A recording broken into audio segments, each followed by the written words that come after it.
but I do think that you can get a much nicer, toner-looking physique through machines.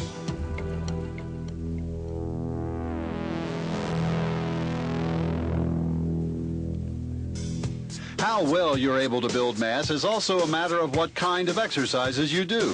For the most part, the best mass-building movements are two-joint exercises. That is, ones that involve the movement of two joints, such as presses, rows, leg presses,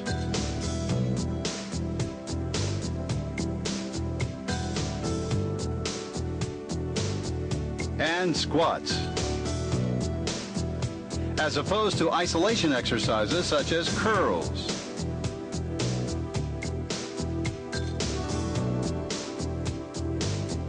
extensions,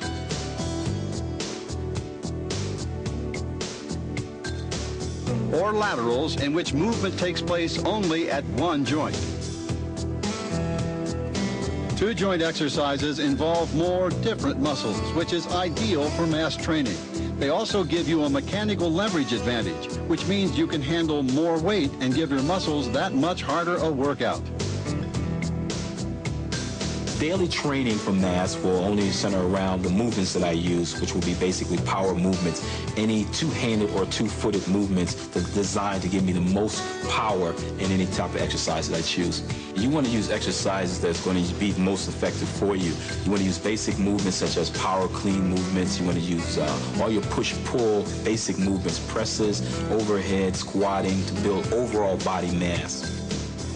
And for the back, it would be T-bar rowing. For your back, bend over T-bar, thick lat thickness building movements.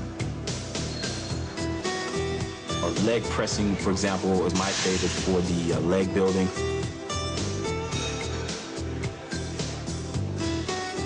Of course, training heavy with free weights doesn't mean you forget everything you know about technique, how muscles work, and what angles to work them to get the best results. You're working a rear or behind the neck press will bring your arms more back so that you can hit slightly on the side delt as also the front delt, but it is a mass exercise.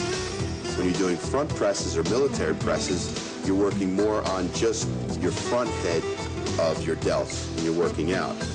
Then when you get to use dumbbells, you get more freedom of motion to work, each arm individually, plus you can rotate the arms in different ways. We can get a different feel on the deltoid, working the side and also the front.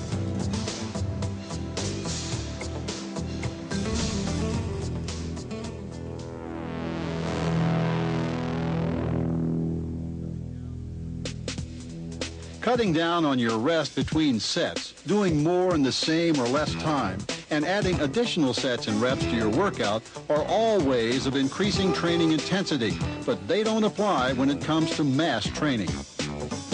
To build mass, you have to lift heavy weights. To lift heavy, you need to be as strong as possible, and there are several ways to ensure you're as fresh and strong as possible whenever you do a mass building set. Do your heavy mass training sets at the beginning of your workout. Get plenty of rest between heavy sets, at least 1 minute, although more than 3 minutes will not create added recuperation. Schedule your heavy workouts at the beginning of your training cycle. When you're doing a lot of heavy training, take extra days off if you feel you haven't totally recovered. In power type training, rest and recuperation are very important. Rest between sets and rest between workouts.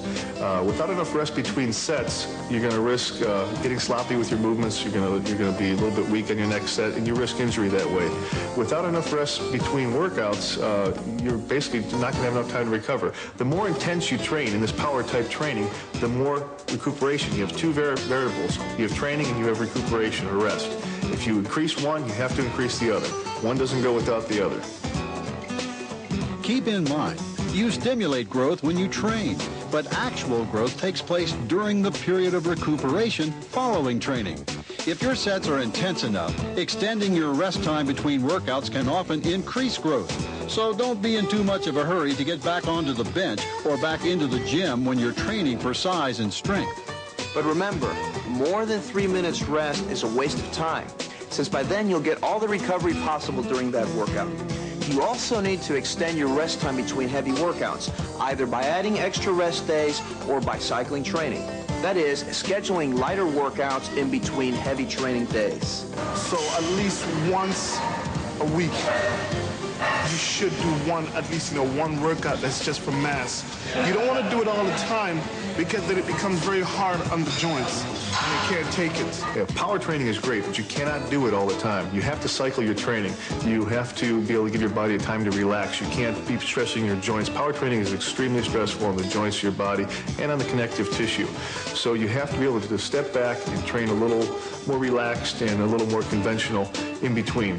Say you do 6 or 8 week cycles of each, and this works out fine. It gives your body time to recover, gives your joints time to recover, and you don't have the risk of injury.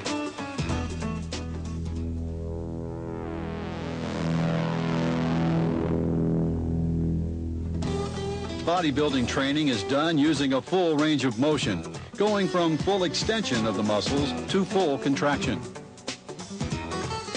However, when you work a muscle through a full range of motion, you don't work more muscle fibers, you simply work the same muscle fibers more often. This involves endurance, and endurance has nothing to do with mass and power training. Besides, you put yourself in a position of leverage disadvantage at the extreme range of motion in many exercises, which means you can handle less weight. Also, stretching too far when working with heavy weights can increase the risk of injury. So for best results when you're training for mass and strength, train through an adequate range of motion. But don't worry about stretching too far at the bottom or locking out too much at the top.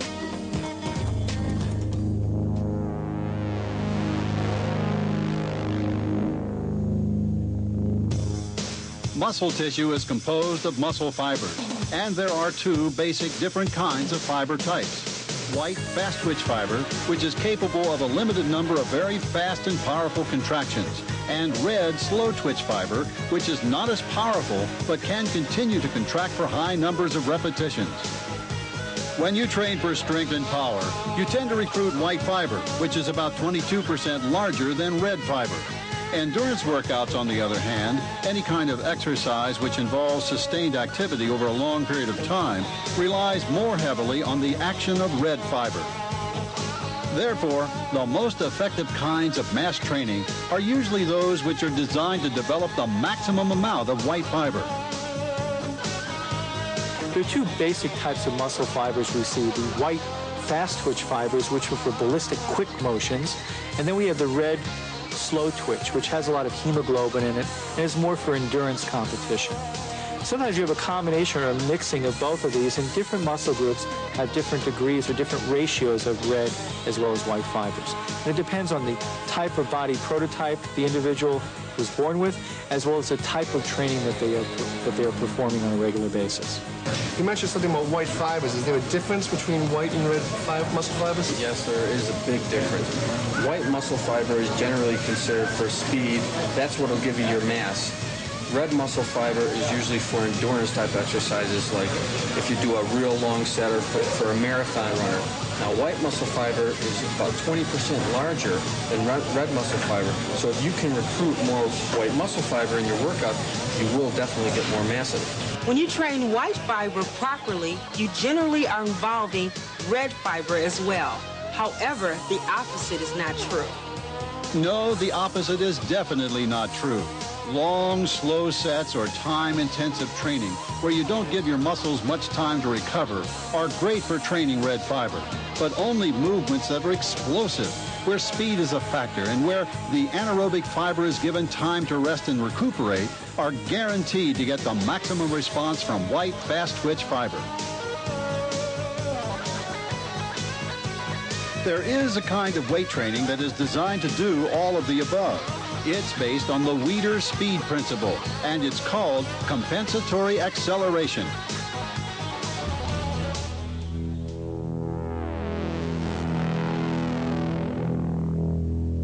An excellent mass-building technique is taking the weight and instead of under a slow and controlled movement, using what we call compensatory acceleration. and that's using the weight a little bit faster.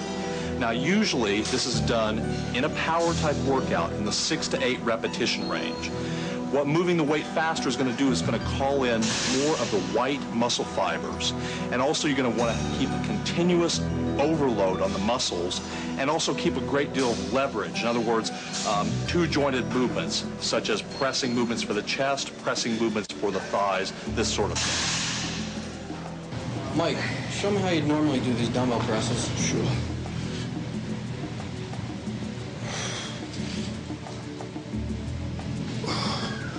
I try to keep my form nice and strict, never letting the weight get out of control. Do as many reps as I can without losing that control of the weight. Strict form is very important, but there's also a way to turn this into a super mass building exercise by using the Wheeler principle of acceleration. Why don't we go ahead and try it? Let's do it.